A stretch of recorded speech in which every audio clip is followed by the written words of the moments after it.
I couldn't even sleep last night. Hey guys.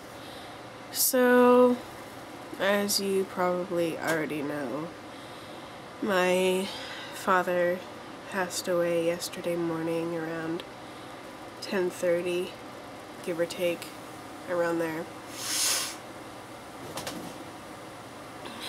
It was just so sudden that my mother and I weren't expecting it. I mean, with his condition, I'm not surprised that it happened, but he may have been sicker than he was letting on the last couple of months. But, yeah, I don't know.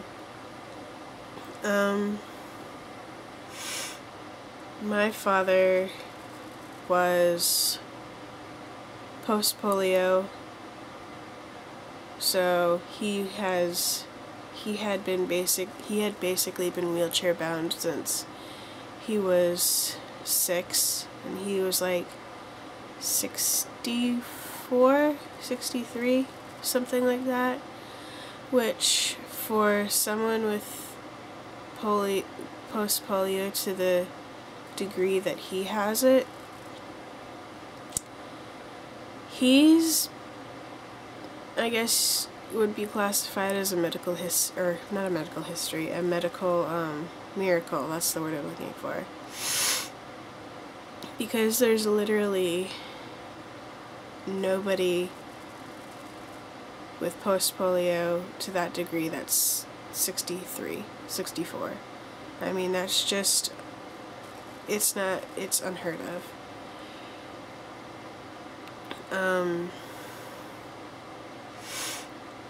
But yeah,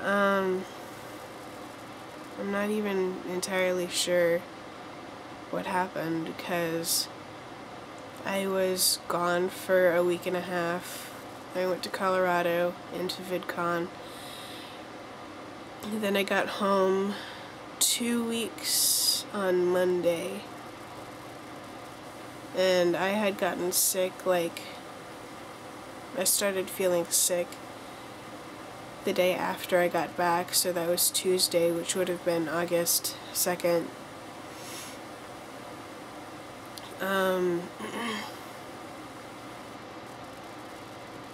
On August 6th, I still had a cold, but we went out to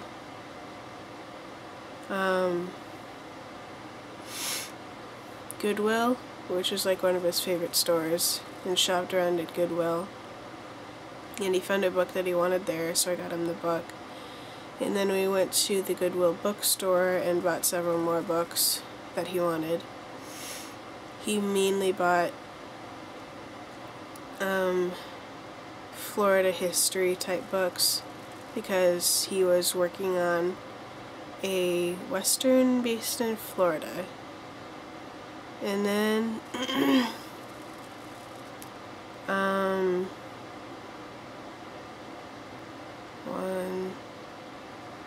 2, I want to say this past Monday or Tuesday, I think, he started feeling sick, which, I mean, whenever I get a cold, he always gets a cold, but just like any guy, he tended to be a bit of a big baby about it. So, first day,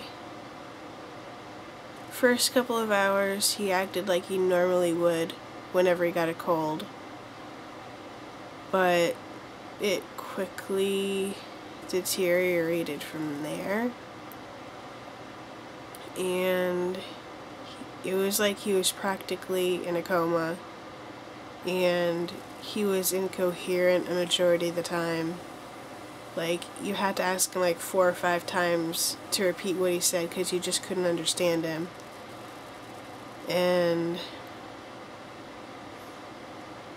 even the night before he died, we were trying to get him to go to the hospital, but he's refused to have anything to do with the medical community for God knows how long. I mean, as long as I can remember. So he was like, no, I don't want to go. They're gonna kill me. You know, that kind of stuff. Which was pretty normal considering that he has always despised doctors in the medical community. I mean, the only doctor he ever saw was his pain management doctor, and that's really the only one he's been seeing for a good 5 years, at least 6 years. And, yeah, and when I had gone to church on Thursday night, which was the night before he died, I mainly left the house because I thought, as usual, that he was just being a big baby and that he was overreacting, and I was just kind of annoyed at the fact that he was overreacting. But come to find out, a friend of ours that works for us was sitting there with him and taking care of him and stuff for a few minutes while my mom walked around and had a smoke and stuff. And there was nothing on in the house. None of the TVs were on, none of the radios were on. Nobody was playing an audiobook. There wasn't anybody driving by with their radio blasting in their car. And my father had said to the friend of ours that was here, incoherently of course, can you turn the radio off? And he was like, there isn't a radio on, boss. And he said again, turn the radio off.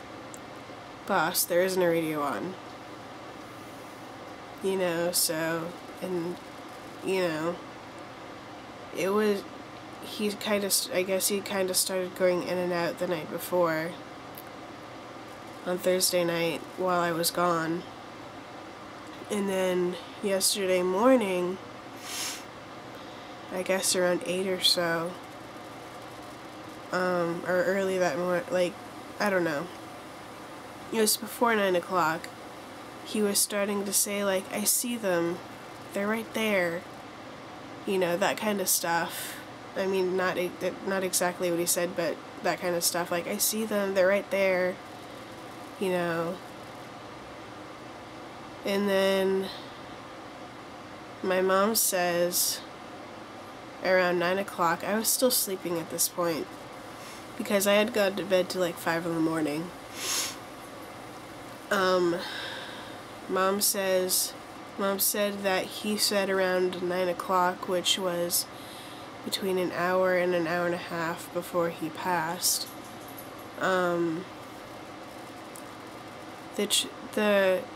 he said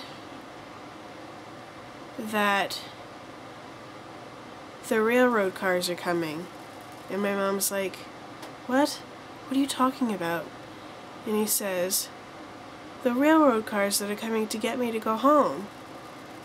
And that's the last thing that he had said to my mother.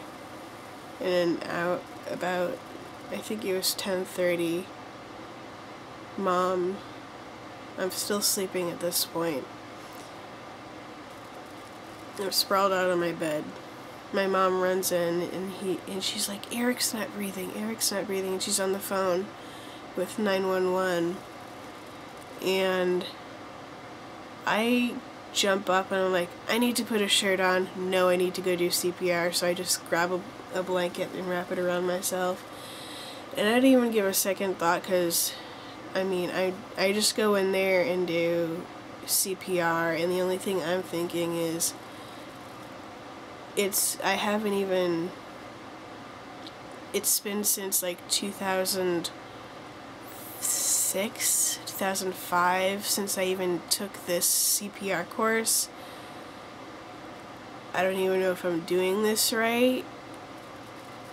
You know, I mean, I didn't even really look at him, I was just doing it.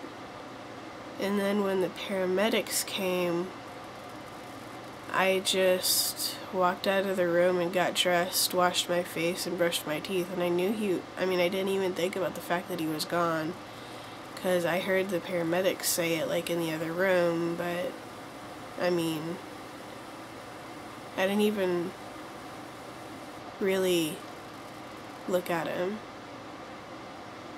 Because, I mean, I kind of can, I guess it's like this whole stupid psychic thing that I have that I hate sometimes, that it's like, I kind of got this mental image that my mother has, that I've kind of gotten from her, because I didn't even really look at him.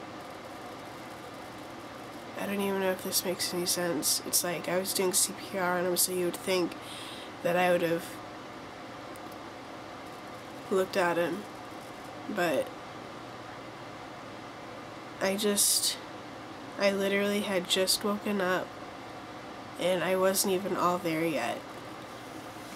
I remember doing the CPR, and I just, with the scoliosis that he had, his rib cage was all like messed up, and I just remember thinking that I had cracked or broken a couple of ribs or something, because I wasn't thinking clearly and I couldn't find the right spot, so I accidentally broke a couple of ribs, you know, I don't know.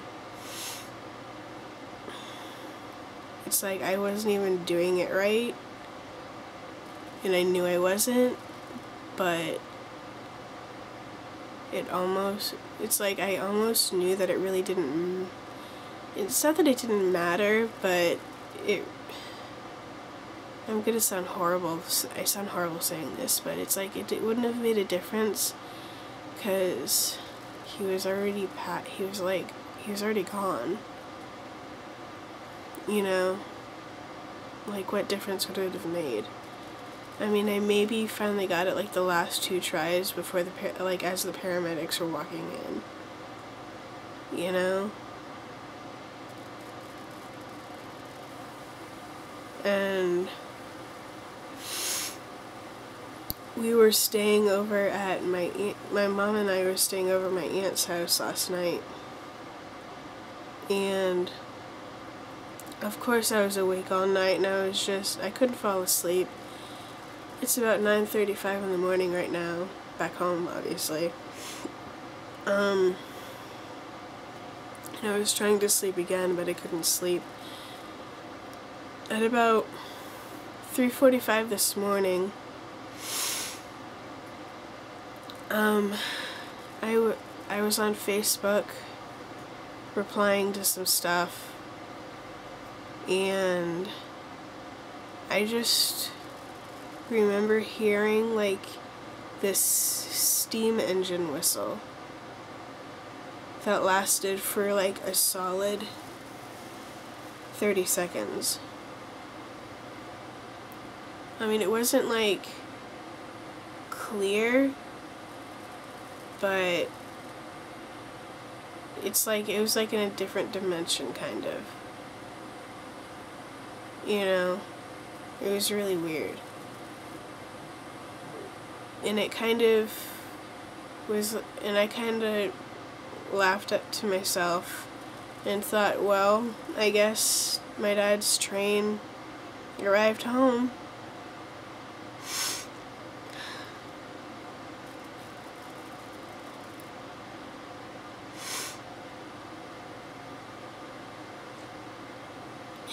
you know, so, and,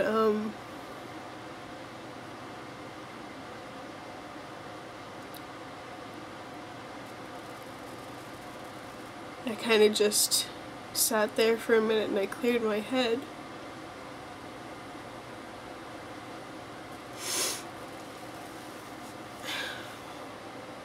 And,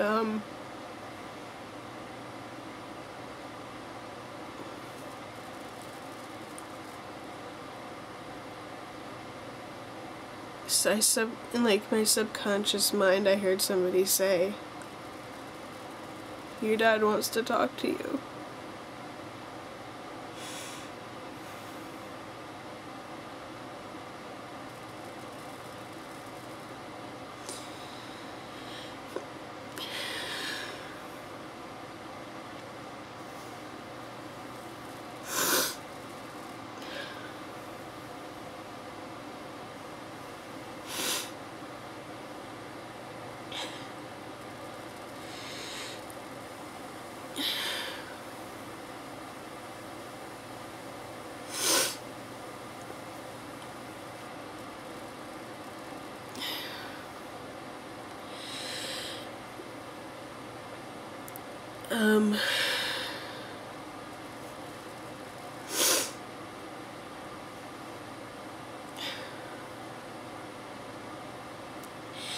And I heard my dad say, and it wasn't like me just making up things, 'cause this doesn't happen all the time. And I heard him say, "I love you guys."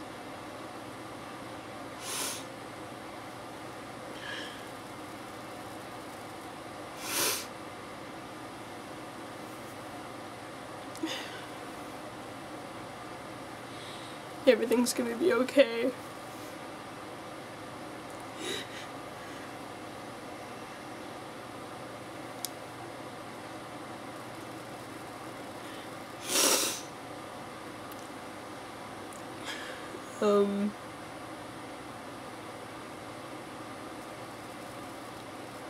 I guess there's sometimes when having telepathy is good, but I don't know I don't know.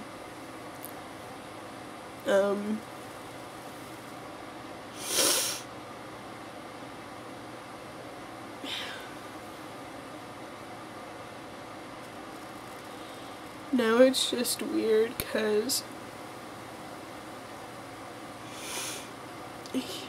he slept in the living room in this house, and I'm so used to waking up like middle of the night or whatever, or walking through and